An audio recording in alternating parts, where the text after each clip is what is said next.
A'udzubillahi minasyaitonirrajim. Bismillahirrahmanirrahim.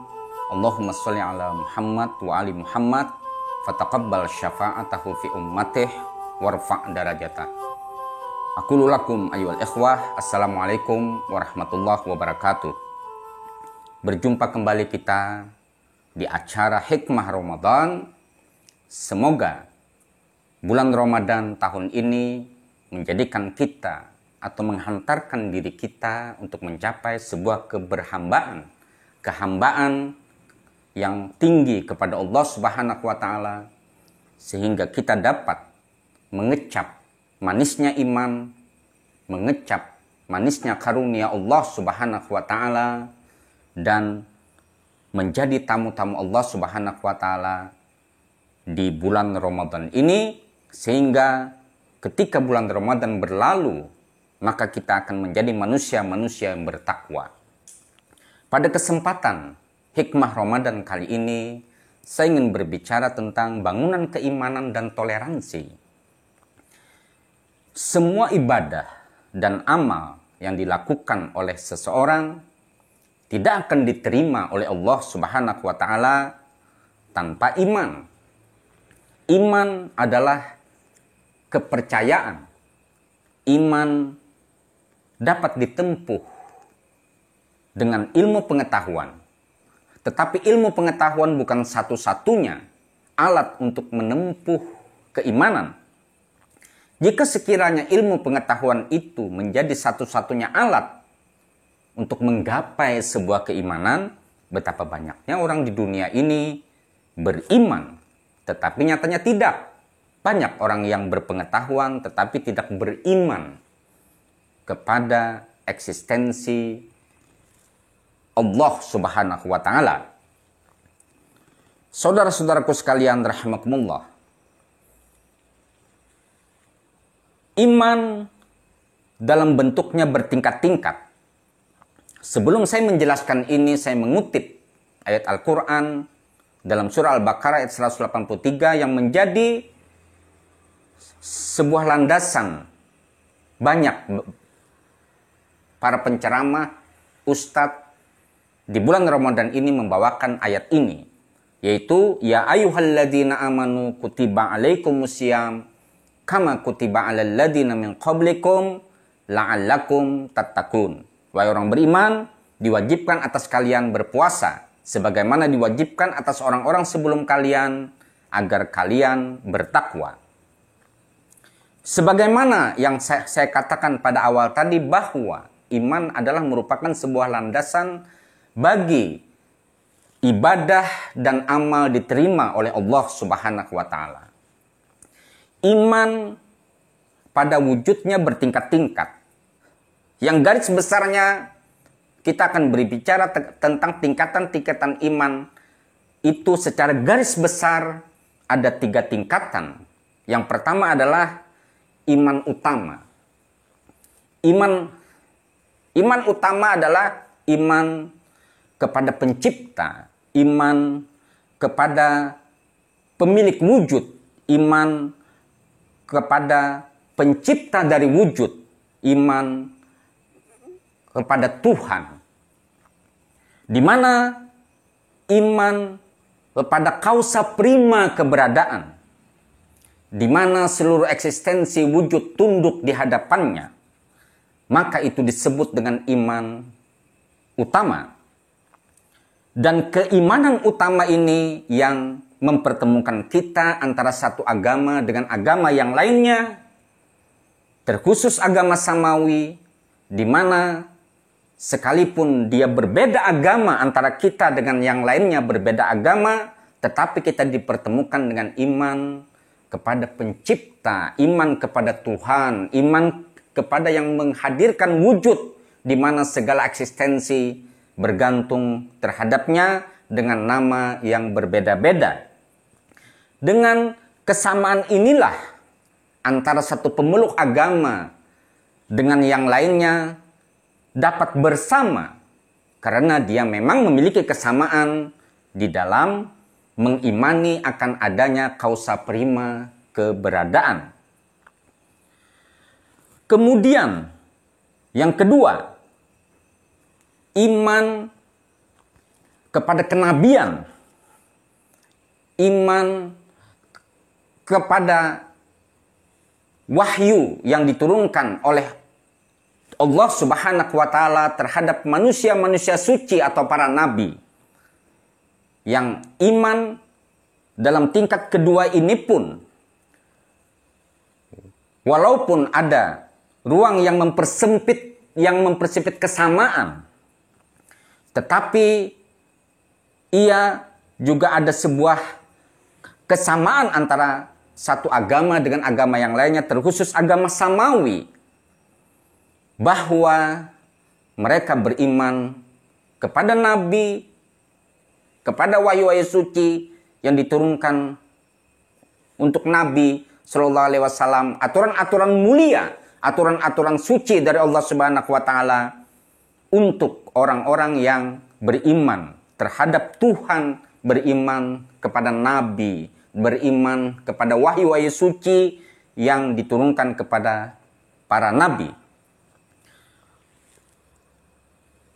Walaupun iman kepada para nabi dan wahyu-wahyu suci yang diturunkan kepada nabi atau aturan-aturan mulia yang diturunkan terhadap para nabi tersebut bentuknya berbeda-beda antara satu umat dengan umat yang lainnya, namun ia dipersamakan dengan keimanan tersebut.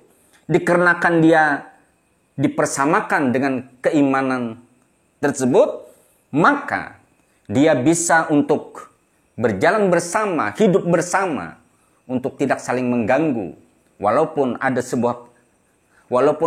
sebuah ruang sempit dalam keberimanan kita kepada para nabi antara satu agama dengan agama yang lainnya. Namun ruang sempit tersebut, perbedaan tersebut tidak akan menafikan kita untuk saling menghormati. Kemudian iman ketiga adalah, tingkatan iman ketiga adalah iman khas, kekhususan, kekhasan bagi sebuah agama.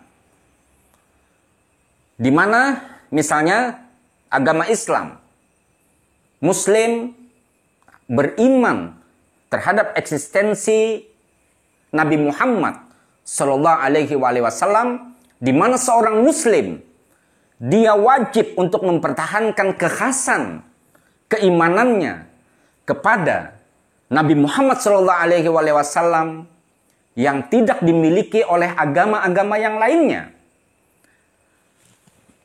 Pada kesamaan tingkatan iman yang kedua tadi, di mana para pemeluk agama terkhusus agama samawi memiliki kesamaan untuk beriman kepada para nabi dan wahyu-wahyu suci yang diturunkan kepada para nabi, aturan-aturan mulia dari Allah Subhanahu wa Ta'ala.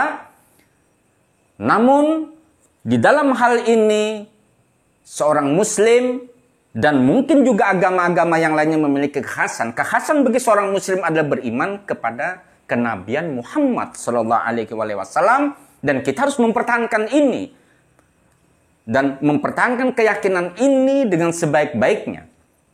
Tetapi di sisi lain, di waktu yang lain, kita tidak boleh menafikan akan kekhasan agama orang lain.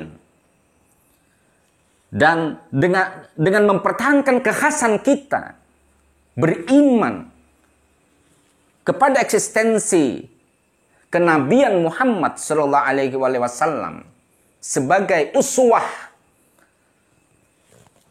Sekali lagi kita katakan tidak boleh menafikan kekhasan keyakinan orang lain. Iman, rumpun katanya adalah aman, yang artinya adalah tentram.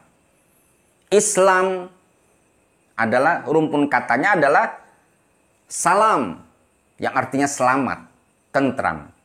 Jadi sesungguhnya iman dan Islam itu adalah merupakan sebuah kata atau rumpun kata yang memiliki makna yang sama.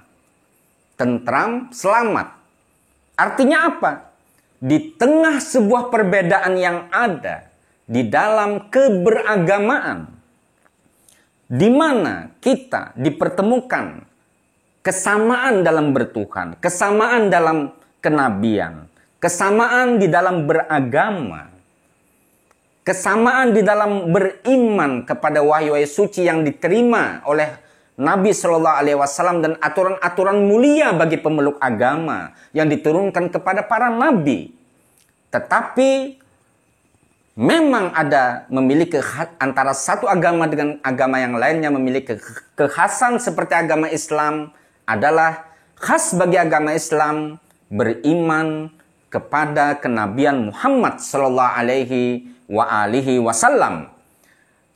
Tapi ini tidak menafikan bagi kita untuk menghormati kekhasan keyakinan orang lain. Orang yang beriman adalah orang yang dapat mengamankan suasana di tengah-tengah keberadaannya dengan orang lain, di mana keberadaannya membuat aman sekitarnya.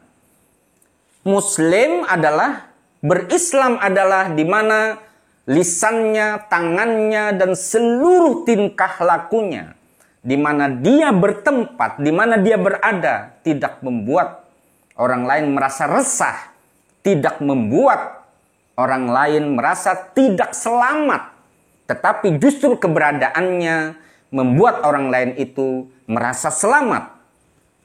Kita sangat menyayangkan adanya sebuah teror, adanya sebuah pengkafiran, adanya sebuah takfir, pengkafiran terhadap orang-orang yang sebenarnya beragama, bertuhan, bernabi, beriman kepada nabi, tetapi karena berlainan persepsi pandangan sehingga dia mengkafirkan, menafikan dari kekhasan keyakinan orang lain. Islam, beriman dan berislam tidak membenarkan hal yang demikian. Kita tidak boleh untuk mengkafirkan orang lain. Kita tidak boleh untuk menuduh orang lain bahwa dia itu kafir. Karena orang yang beriman kepada Allah Subhanahu wa taala, kepada Tuhan, kepada kausa prima keberadaan di mana seluruh eksistensi wujud ini ada. Kita tidak diperbolehkan untuk mengusik keyakinan orang lain. Di samping itu kita juga harus mempertahankan kekhasan keyakinan kita dengan tidak menuding orang lain kafir dan tidak menjadikan orang lain yang berada di tengah-tengah kita menjadi resah, gelisah, dan terusik dengan keberadaan kita. Semoga apa yang saya sampaikan pada kesempatan ini menjadi sebuah pembelajaran bagi kita semuanya, dan semoga Allah Subhanahu wa taala merahmati kita semua di bulan Ramadan ini. Sampai berjumpa pada hikmah Ramadan yang akan datang. Al-afu minkum. Assalamualaikum warahmatullahi wabarakatuh.